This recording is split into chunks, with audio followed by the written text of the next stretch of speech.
Hi, I'm Glenn Rogers, and this is American Perspectives. Today our video is going to be a proposition, basically. I want to argue that more government equals less freedom. Now, I don't mean an argument in the sense of quarrel. I don't want to fight with anybody.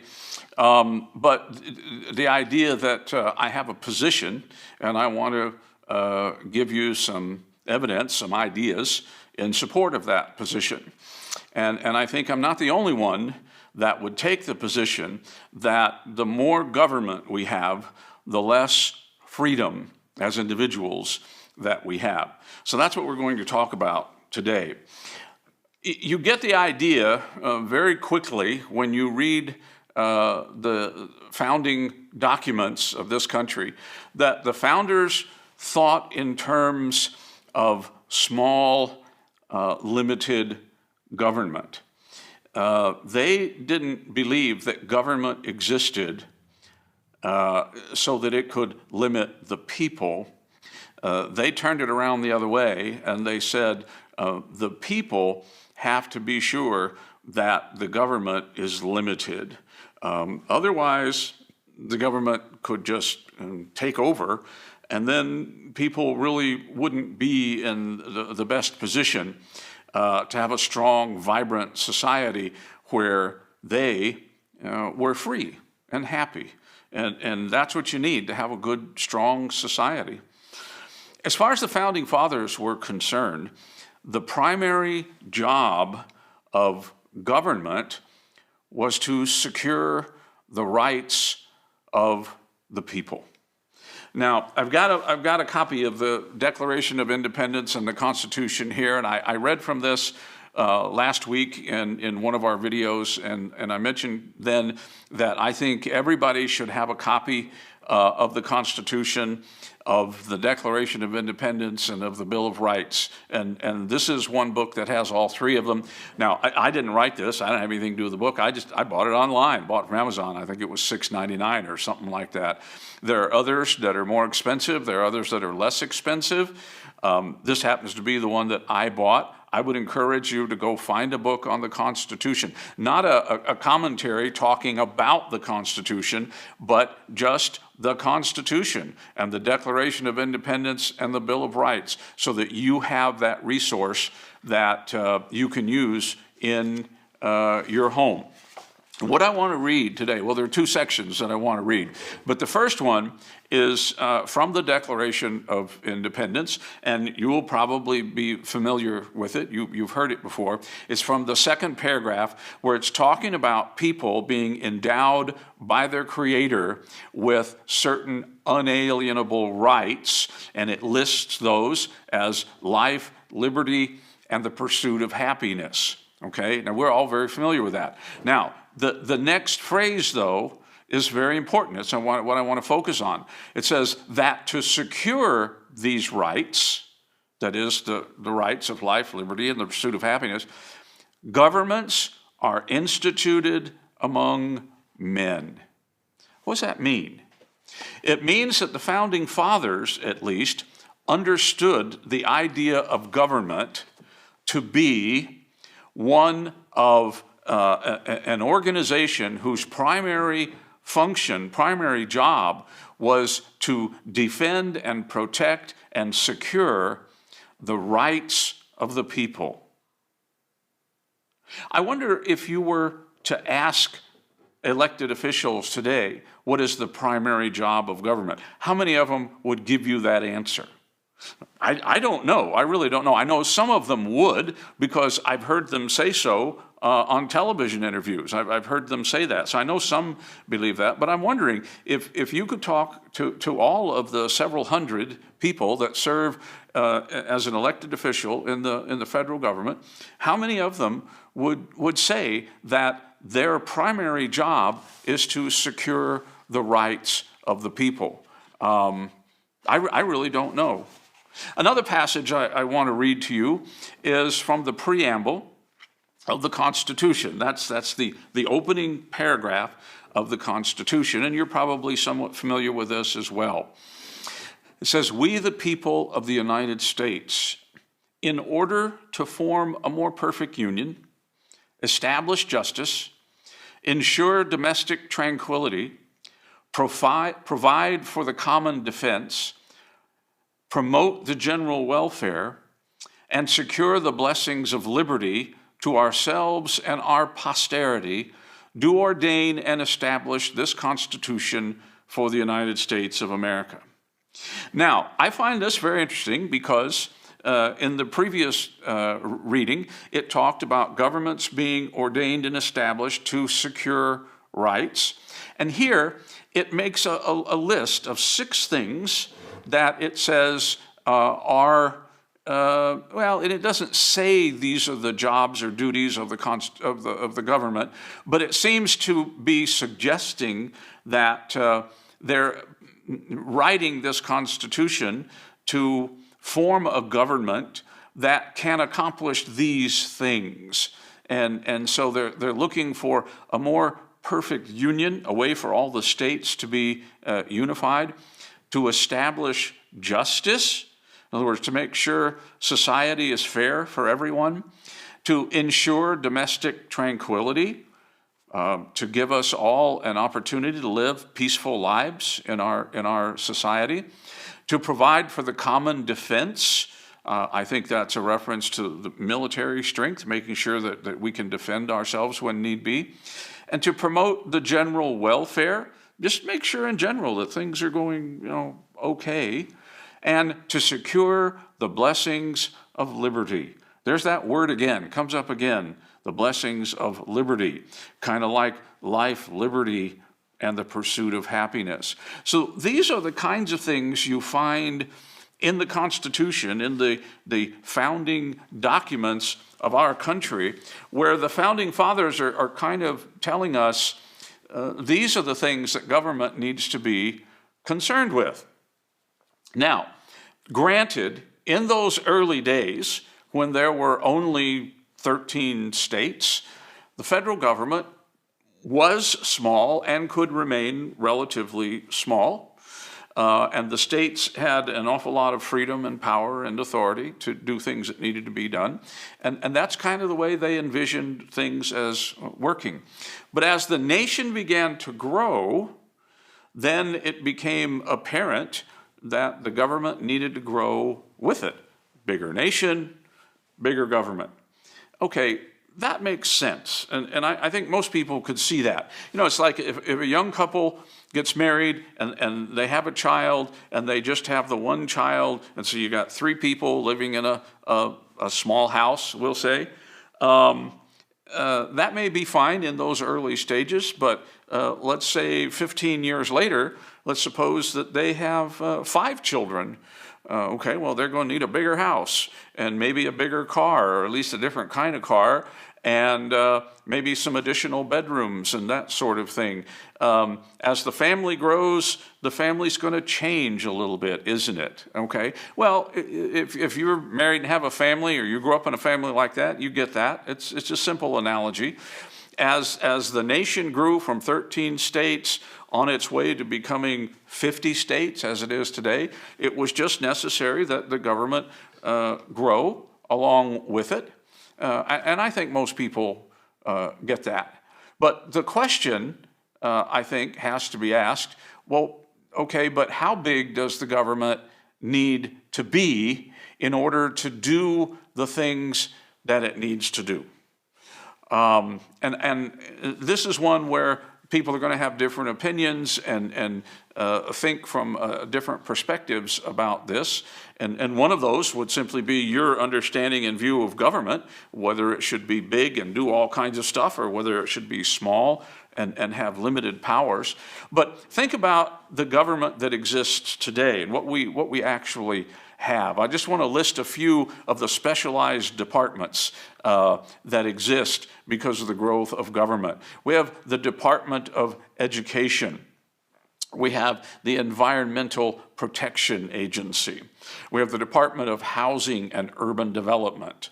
We have the Department of Health and Human Services. We have the Department of Agriculture, the Department of Labor, the Department of Transportation, the Department of the Interior, the Department of Energy, okay? And on it goes. There are dozens of specialized agencies that the federal government has formed to do very specific jobs. But was all of this expansion really necessary? Would the founding fathers have been comfortable with this much expansion? For instance, the Department of Education. Okay, now I'm very pro-education. I spent a lot of time in school myself, and I used to be a college professor, so education is something that's important to me. But it's interesting, if you think about the Constitution, its view of the government doesn't include anything about education, the federal government being involved in education.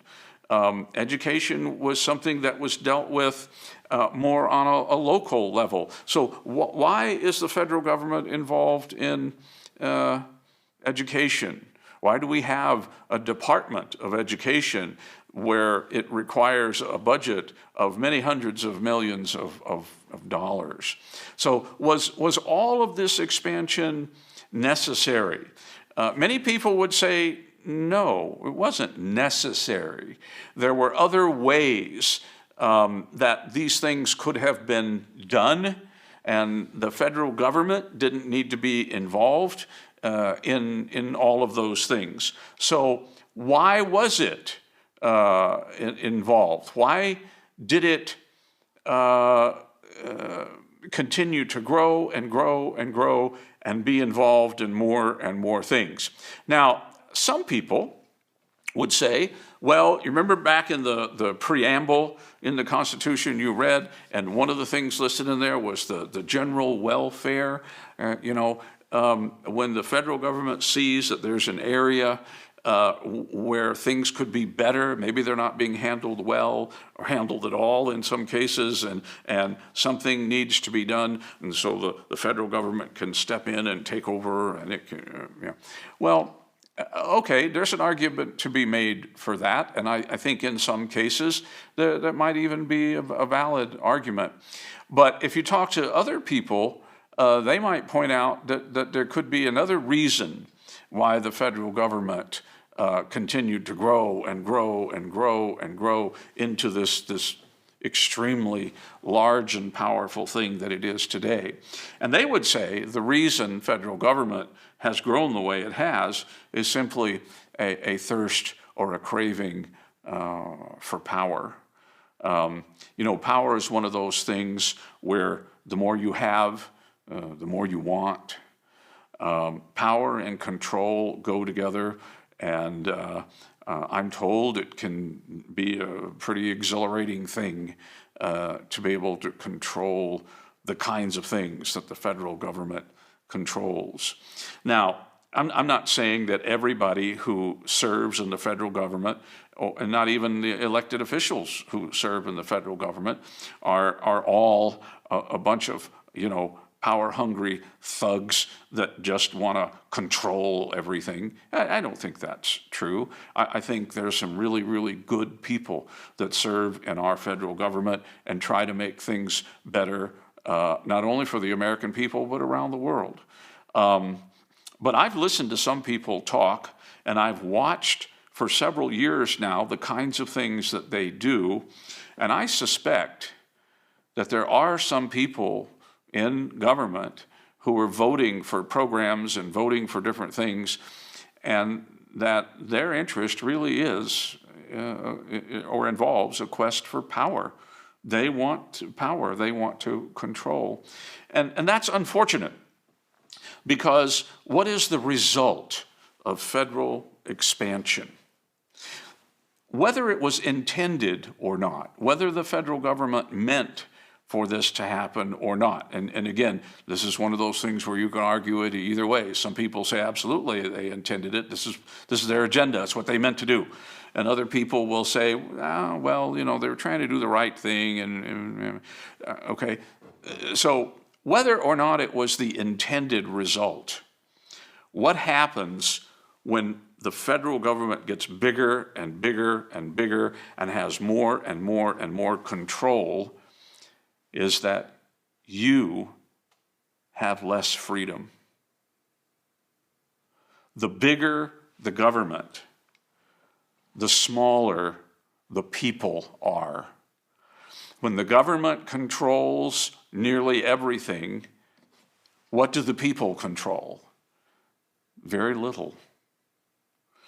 When big government takes over everything, and even if their intent is, we're going to make it better, we're going to see that everybody gets treated fairly and everybody has access to everything and everybody has opportunity, even if that's their intent, what it means is if they are in control, you're not in control. And they're constantly telling you how to live, what you can do, what you can't do, where you can do it, where you can't do it, where you can go, how to, just everything. Just, just if you're 50 years old or older, just think back to when you were a kid, the kinds of things that people did, just on everyday, daily living stuff, and think about what has changed. Many of those things are not even legal anymore. You can't even do them anymore. And government will say, well, yeah, but we enacted these laws to make society a better place, a safer place, a fairer place, and all of this. And okay, that's probably why they did it. But what does it really do to us on a day-to-day basis? Well, the more control they have, the less control we have.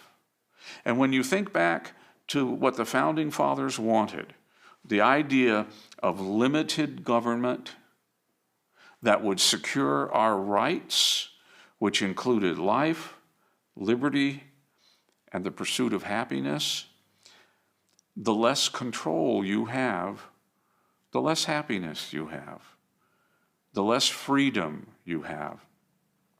So the size of government is something we need to think about. Do you vote for candidates who want to grow government and make it bigger and more controlling? Or do you vote for candidates who want to keep government small? I don't know if our government will ever get any smaller than it is now. I think that would be really hard to do. But we certainly can vote for people who won't allow it to get any bigger than it already is. But there are some people out there who want it to get bigger. They want the government to have its hands in more stuff, and they want the government to control more stuff. In the name of making America better, well, I don't know if it's going to make it better. What do you think? Big government, less freedom? You agree, not agree? I don't know. I think too much government means we're not as free as we could otherwise be. So, as always, if you like what you hear on this video, if you click the like button down below, the thumbs up button, that would be great. Maybe click the subscribe button. We'd love to have you subscribe to the channel. Click the notification bell so you'll be notified when more videos are uploaded and released. And there's a comment section too, where you can send us your comments. If you disagree with me, or you agree with me, or you have a question to ask, whatever, post it in the comments and we'll get to it. Thank you for watching today, and we hope you'll come again. Thanks.